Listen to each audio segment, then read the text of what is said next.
Coach Knight, thanks for coming in. Appreciate your time.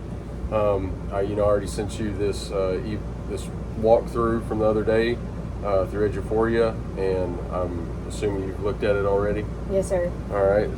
I just want to go over a few things with you and talk about it for a few minutes.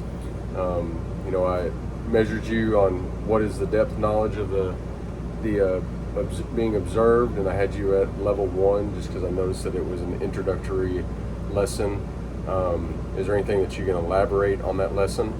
I felt like, I guess, a little bit in the warm-up, I felt like maybe they got a little bit higher of a depth of knowledge, like trying to introduce different methods in the lesson. But I would agree, I think once we hit the notes part, because it was the first day we taught the lesson, it was the first time that they were going to see vertical lines and needing to understand those vertical angles. I would agree. I think if you'd have stayed later in the class or the end of class, you might have got to see a little bit of a higher level, but I know you were only able to be there for a short period of time, so I understand it was the beginning of class.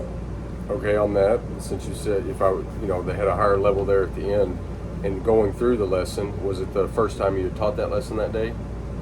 No, it was third period. Okay,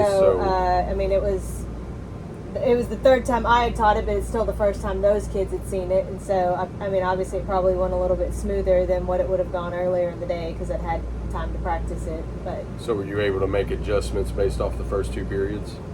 Yeah, throughout the notes as I got further into the lesson, they were still able to reach a higher knowledge level by the end of class, even first period, than what you saw at the beginning of class. So okay. I don't know that we ever got above a level 2, just because, again, it's day 1 and they're just seeing the material for the first time. So, all right. Again, was there at the beginning only for a short period of time. You were lecturing.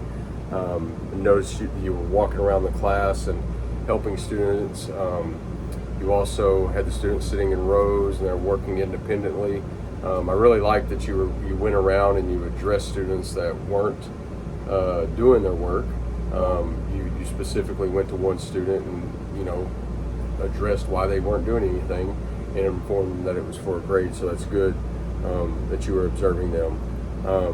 I did believe that other than that one kid there at the beginning, the rest of the class, especially when you got towards the last few minutes I was there and got into the lesson, that they were all engaged in doing what you had to. So obviously classroom management there is really good. And then the student... They were honestly probably just putting on a show because you were already in the room before the bell rang. So yeah, they they're tend to usually do that every once in a while. well behaved.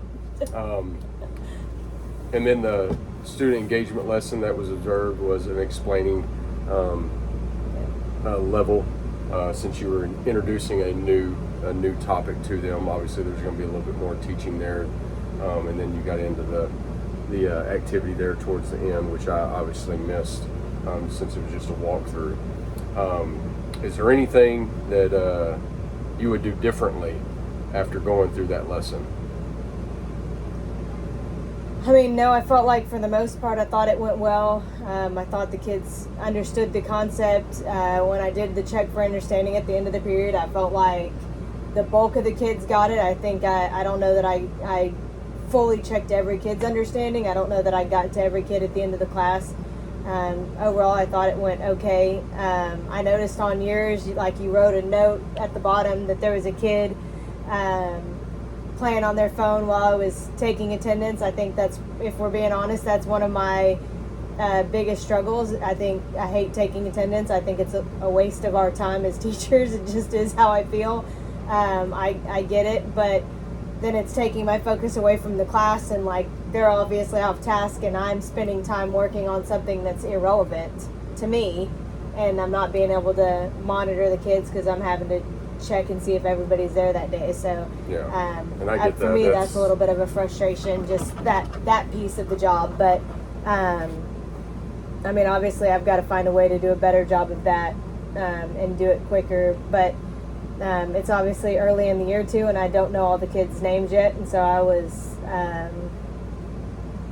trying to look at pictures and figure out who kids are, and it took me more time than I would have liked it to. So that'll hopefully get smoother as the year goes on, and that's understandable.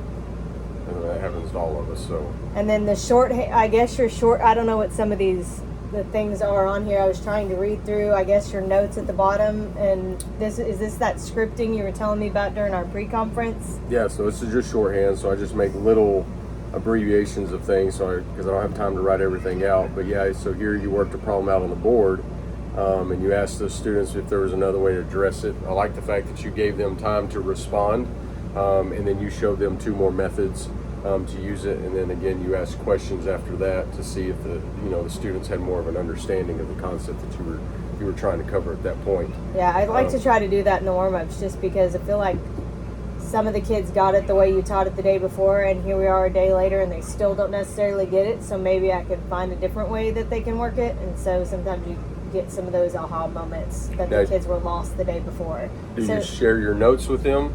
Because you provided a PowerPoint. Do you share that PowerPoint with them? Yeah, so every day I'll record the PowerPoint while I'm up there teaching it, and usually I'm writing on it. You saw yesterday, like I'll write on the PowerPoint while I'm teaching, so I'll record and then I'll post that note so the kids can go back and rewatch it if they want to.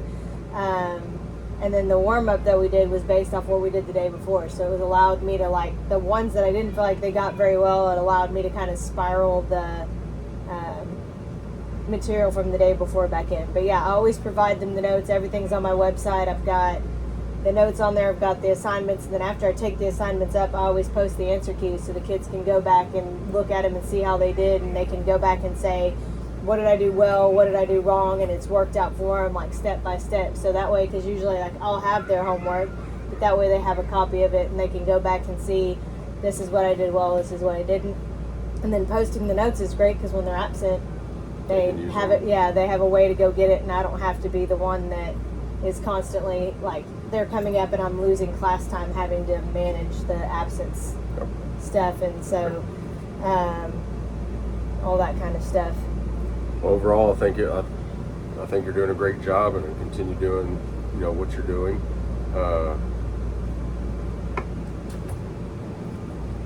Do you have any other questions about anything before we dismiss? I mean, did you think you wrote the objectives down? I know that's one of our big focuses this year for the district is the class objective and the student objective. Like, do you feel like they're, I don't know, I mean, it's hard because you write them in your head and you stick them on the board and you're like, is this really what we're looking for as a district, or am I don't know. Yeah, I think you have the apply in there. I mean, you've got the keywords that we're looking for. The student objective, again, applying the rules. And then going back to the class objective, same thing, going to discuss, which is big because when you're discussing it, you're putting that back in the students' hands, and did they learn what you're teaching them because if they're able to discuss it. So, yeah, I believe that both of your objectives are good and what we're looking for. And I think they look really good. Okay, awesome. You have any other questions? I do not. All right, well, I appreciate your time, and thanks for coming in. No problem.